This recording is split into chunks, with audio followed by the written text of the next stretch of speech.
Жок, жазатпа, бул аял киши экен. Тору. Ошо суу түшүп кеткен головкасын алып, 3 эркек, 1 кызым бар. Шаардан келишет, оштон келишет. Эркектин жумушуна кызыгат болчумун да өзүм. Анан кайта болсо иштесең окат да.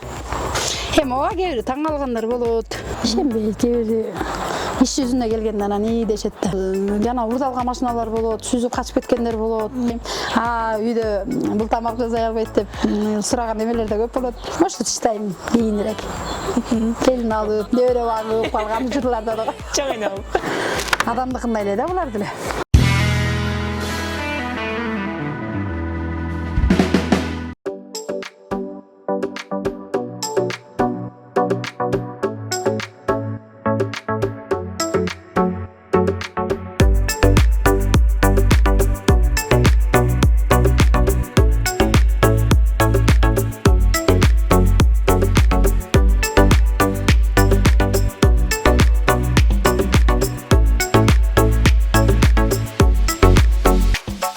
Салам достор, бардыгыңыздарга бүгүн Соло Медиа YouTube каналы азыркы учурда Токтогул жергесинде бүгүн дагы өзгөчө сонун айым менен майып куралында турабыз. Машиналарды оңдоп түзөөдөгү эң мыкты чеберчиликти көрсөтүп келген Зулайка айым бүгүнкү менин каарманым болмокчу. Азыркы учурда эжекебиз дагы иш үстүндө. Өзүңүздөр билгендей анча-мынча мырзалардын колунан келбеген нерсени эжекебиз ойгатыра жасайт экен. Эжекебиздин жумушу тууралуу, үй бүлөсү тууралуу, анын кызыгуусу тууралуу алдыда кеп калат. Сени астаңыздар.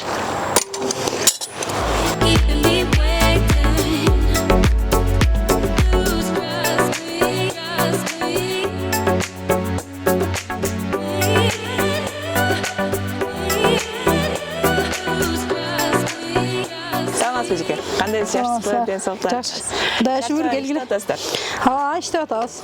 Буюрса. Сизди дагы алыстан угуп алып, кой эжекебиз бир барып маалымат алып келели, жумушу тууралуу сүйлөшүп келели деп келип калдык. Машина көп окшойт эже. Азыркы учурда бул машинанын эмнесин оңдоп атасыз? Азыркы учурда мотору, ошо суу түшүп кеткен головкасын алып. Бир күндө канча машина оңдогонго жетишип атасыз? Ар кандай кээде 2-3. Жеңилине ооруна жараша болуп калат. Кээ бири жеңил болсо бат эле болот. Жумушуна карап эле жасай беребиз. Жакшы. Жумушуңуздагы кызыктар менен дагы алдыда буюрса бөлүшөсүз. Азыр бул машинанын дагы эмнелеринен ката кетиптир, ошолор боюнча бир айтып бербейсизби же? Ката кеткен ушу эмелер бүт.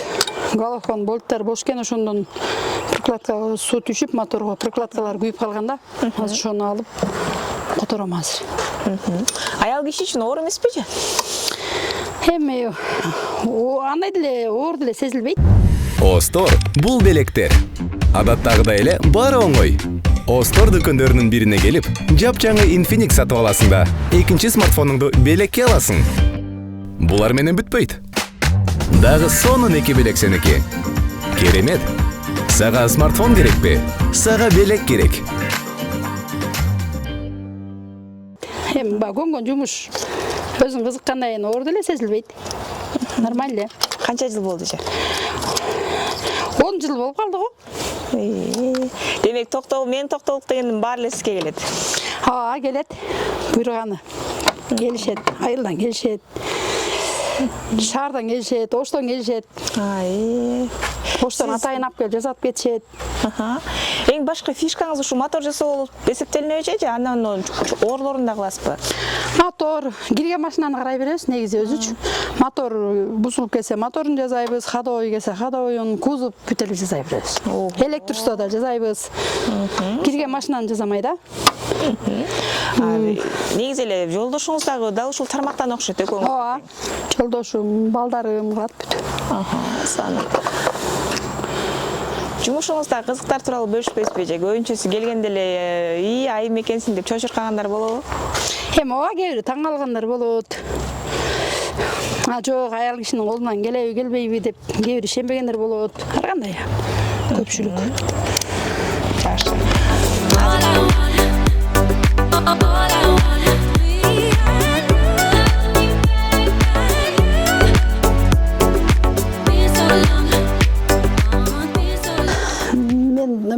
Токтогул району Толук айылынын тургуну болом.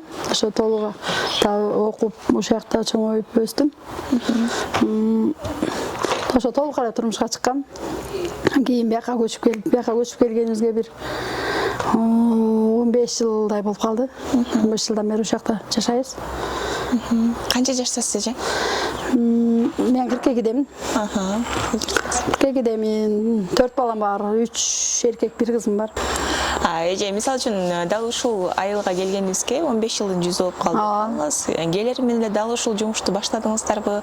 Буга чейин эмне менен алектенчү элеңиздер? Буга чейин айылда огород, мал.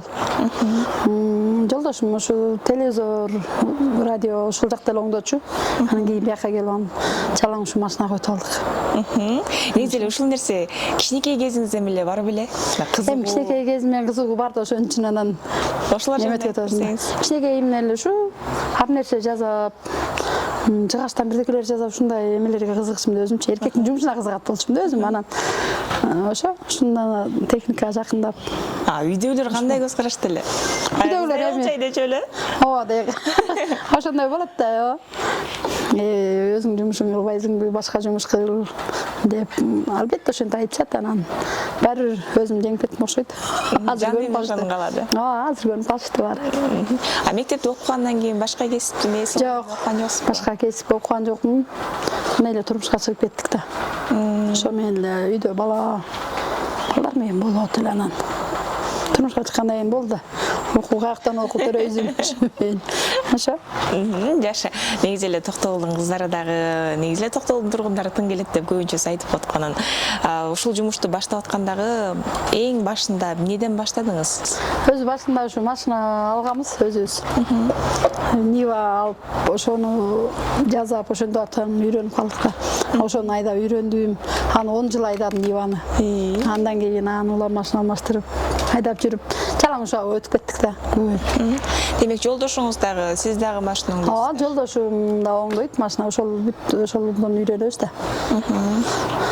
Балдарым оңдойт. Эки балам, чоң балам электрик, кичинекей дагы ошо кузов жасайт ал. Маляр да, бүт ошо машина краскаларды ошол чачат. Негизи эле көбүнчөсү айтышат го, айылда жумуш жок депчи. Демек бир багытын, бир жолун тандап кетсе болот. Болот. Жумуш эми кайда болсо иштесең окат да. Иштебесең, акчаны астыңа төшөп койсо эле иштебесең каяктагы жумуш. Анан өзүң ошо аракет кылсаң болот экен, ошо кылып эле атабыз, Кудайга шүгүр. Буйруган окат таап жеп, ушул жерден эле өзүбүздүн окатыбызды таап жеп эле балдарыбызды багып келатабыз экөөбүз. Сон эже мынтип атко багы темир кармага суук болот, аны аял ишке суук өтүп калат депчи. Эми ден соолук жакшы эле, Кудайга шүгүр, азыр эми текшерип турабыз. Азыр балам мени мына 2 чайындап калды. Ошого чейин докторго текшерилип төрөдүм да. Ошого чейин текшерилип, Кудайга шүгүр эле жакшы азыр пока. Көрүнүп турабыз. Медсмотрдан өтүп турабыз. Өзүңүз айтып калбайсызбы тиги аска оштон бери келет деп. Келип алып таң калышып, багы ишенишпей, ушундай нерселер болсо керек. Болот, ишенбегендер да болот. Ишенбей, кээ бир иш жүзүнө келгенде анан ии дешет да. Кээ бирлери ишенбей, ар кандай сүйлөгөндөр болот. Ошолордон айтып берсеңиз, эмне дегендер болот? Жок, жазатпа, бул аял киши экен, бул кыла албайбы дегендер болот. Толтурандайлар кылып бергенден кийин аны рахмат аны кетишет. Биздин коомдо ушу аял киши ишенишпей, аял киши дайыма эркектен бир тепкичи ылдый түшүш керек деген түшүнүк бар го. Жок, кандай болбош керек. Азыркы заманда, тең укуктуу заманда бирдей ачсаң ашып, кем албай жашаганга аракет кылыш керек. Анан жок, эркек өйдө, аял ылдый. Азыр тең укуктуу заман. Тең тайлаш окатын кыласың. Билбейм, мен өзүм ошондоймун да, өзүм эмем ошондой да. Мисалы үчүн бардыгын өзүң кылып турсаң, сага эч ким эчтекени сүйлөй албайт. Ушундай да. Мен ушундай эме кылам да анан. Негизи эле болуп келгенден кийин мындай сиз эми машина оңдоп иштеп атасыз, үй жумуштары калып калат, кайната кайнене деген нерселер кайын журт тарап кандай кабыл алды? Эми алар бүт эле нормально кабыл алышат. Эми азыр биз өзүбүзчө кайнатам өтүп кеткен. Кайнатам өтүп кеткенине 20 жыл болуп калды. Кайынем бар, биякта турат. Алар деле мындай жүз эле көз карашта бар эле. Эми убагында ар кайсын сүйлөп эчкен, эми азыр бар көнүп калышты да. Эми өзү окат өзүбүзчө жашайбыз, баарыбыз ордордубуз дагы. Анан азыр эч ким деле кабайт, каршы элемиз азыр.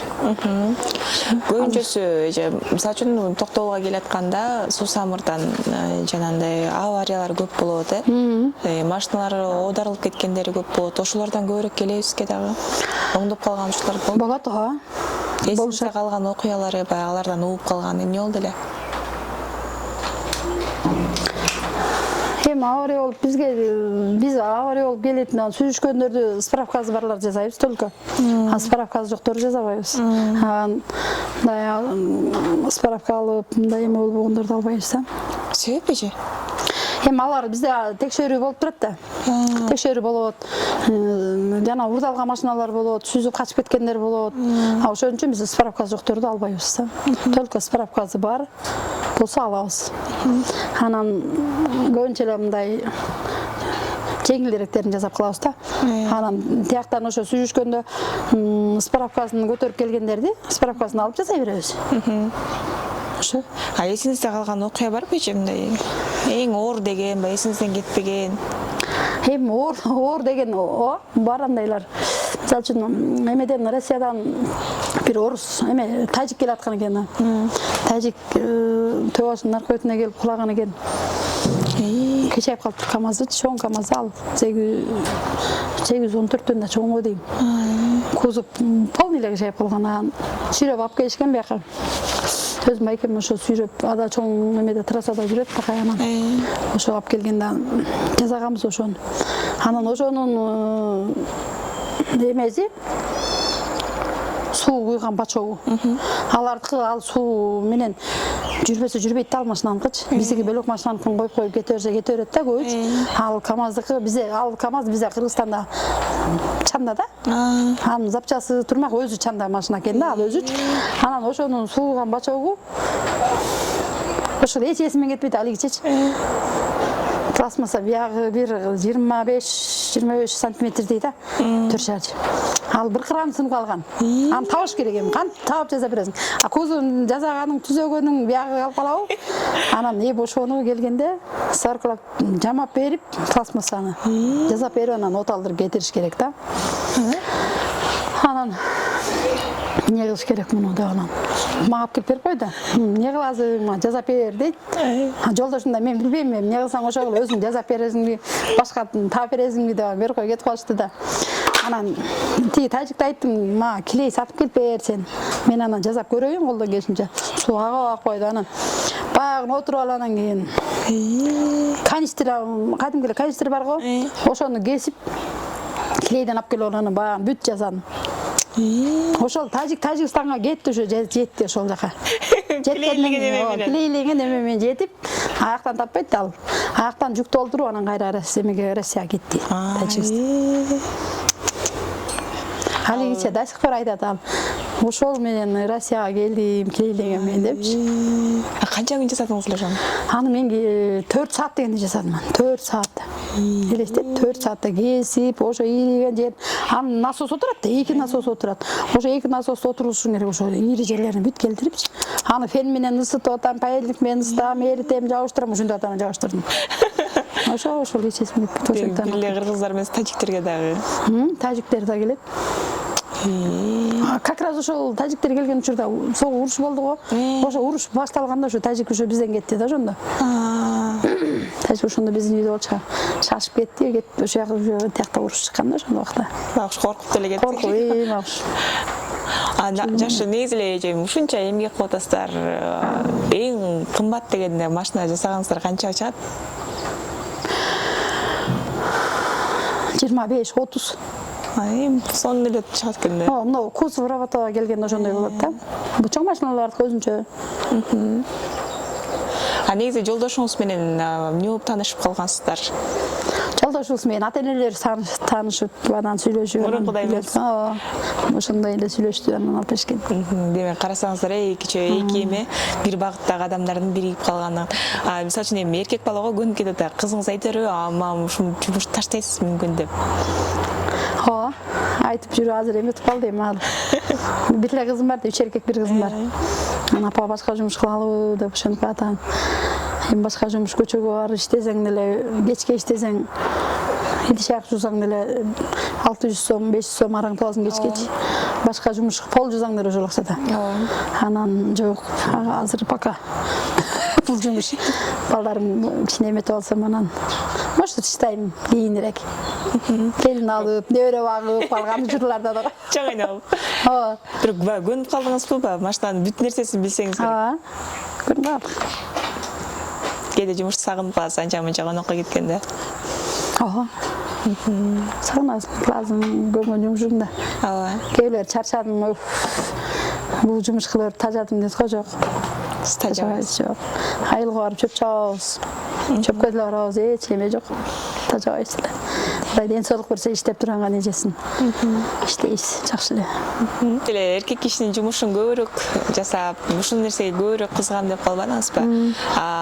Атаңыз ушул жака көбүрөөк иштетчү элесизби же үйдө эркек бала көп беле? Мен чоң ушу эме окууну бүтүп калган учурларда ушу колларга жарап калган учурда жалаң эле эркектердин арасында жүрүп калдым.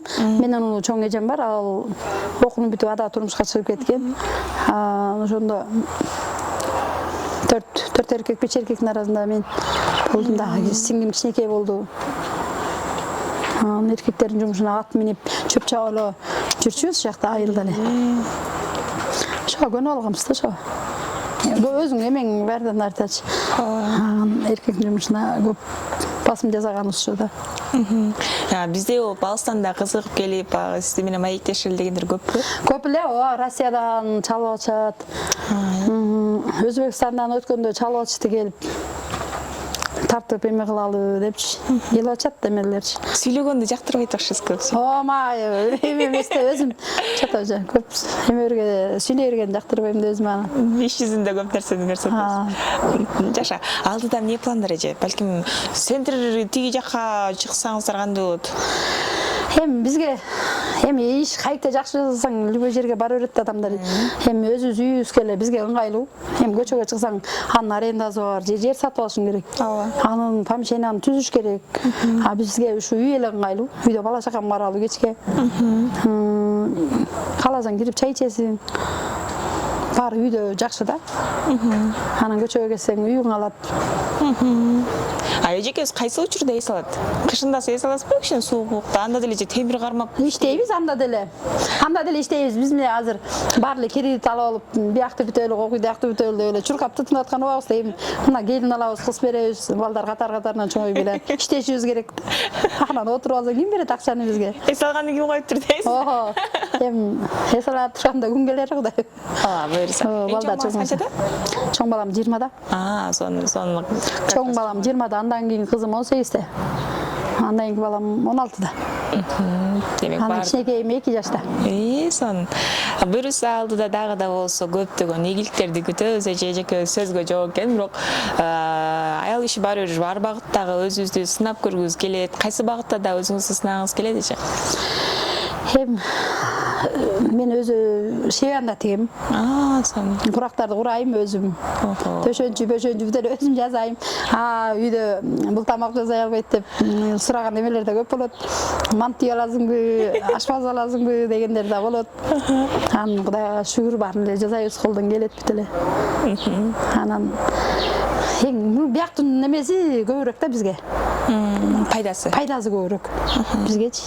Анан үйгө мисалы үчүн швейный машиналарым бар, алардын менен деле тигип отуруп алсам деле акча таап иштесем болот. Анан биякты караш керек. Жалгыз булар жетише албайт, анын үстүнө бияктын эмеси жакшыраак да. Ушулардын баардыгын колдоносуздарбы, бүт нерсесин? Ооба. Колдонобуз. Азыр тиги мотор чогултуп, 2 мотор жасап койдум, катовый кылыпчы. Булар салат. Азыр могу чогултпакмын бүгүн. Анан тиги машина срочно экен, ошону жасап атам да азыр. Булар бүт чогулат. Онун баарын такыр жарап алган эмелер окшойт э? Жок. Бүт жарайт булар. Мен жууп тазалап азыр. Анан кайра чогултуп, анан андай катовый кылып, мотор кылып чогултам кайра. Бул ошо машиналардын моторлору бүт шекте турган.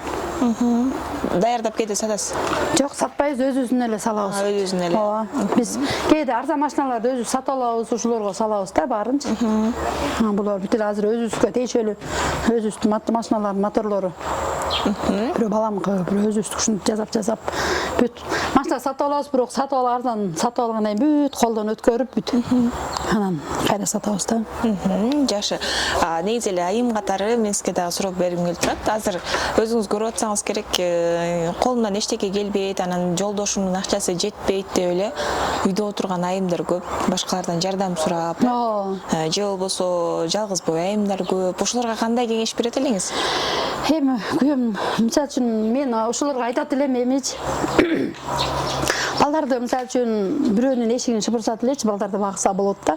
Анан көп эле айымдар өзүн таштап ар кандай жолго барып атышпайбы? Антпей эле колунан келген, мисалы үчүн азыр иш толуп тура. Мына азыр агроту болсо, агрот кылсаң деле андан акча табсаң болот. Шеяк иштесең деле болот. Полжу иштесең, такыр болбогондо полжу иштесең деле балдарың баксаң болот да, мисалы үчүн. Эми антип ошол негизи жакпайт да ошондой нерсечи. Эми ошону андан көрө Кудай ден соолуктар бар да. Ошону балдарын садикке берип иштесе болот да эмичи. Шея деген бар. Магазиндер азыр эмне ар кайсы жерде магазиндер бар. Эми Кудай шуура жумуш берилип атпайбы? Ооба. Эми мен мындай ойлойм да, ошондой мындай жалкоо бекерге көнүп алган адамдарбы дейм да. Аны мээнет кылса болот да. Жакшы.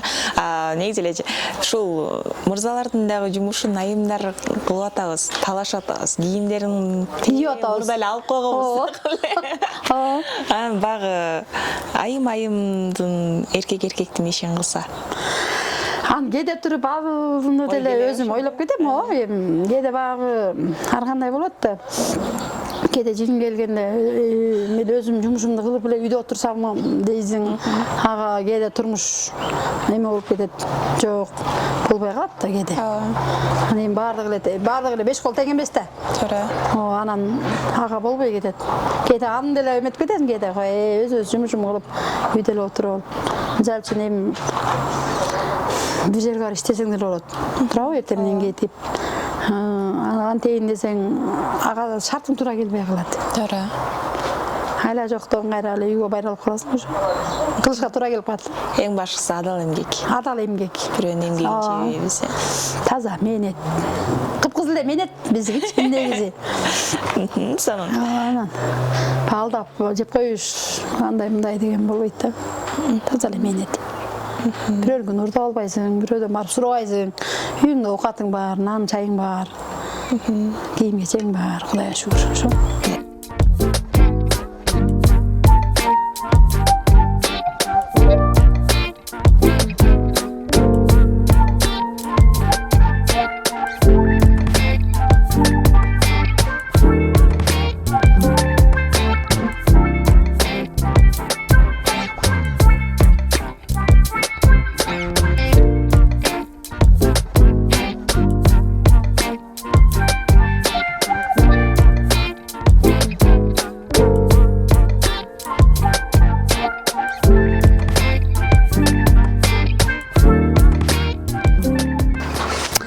Мотор селиги муну чогултуп бүтүп койдум уже. Жигулинин мотору бул бүт комплекти. Жаңы жасалды да, полный иши жаңы запчасть салынды. Бул гольф тройканыкы. Муну да жаңы катовой кылып жасап койдум муну да. Эми бул мынау да гольфтуку. Муну да жууп тазалап чогултам эми. Компрессор краска чачкан. Бияк күлүштө мен көз лично тиякта турат. Бияка жолдошум менен балам иштейт. Бекте метчиктер бар. Бекте давление текшерген аппараттар бар.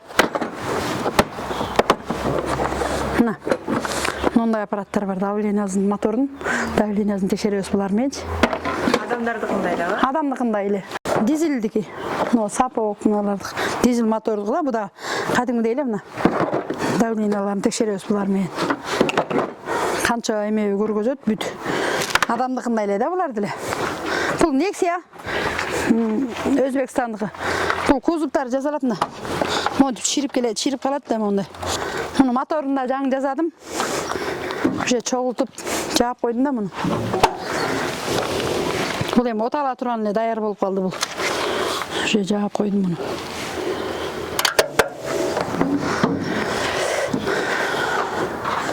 Бул да мотору. Бул да бир такси байкем келе. Такси байкенин Motorunu alып koydum mına buyagın büt çaçıp. Bunu motor tekte jugulup atat. Bunu büt jugуп çoğultam bunu da.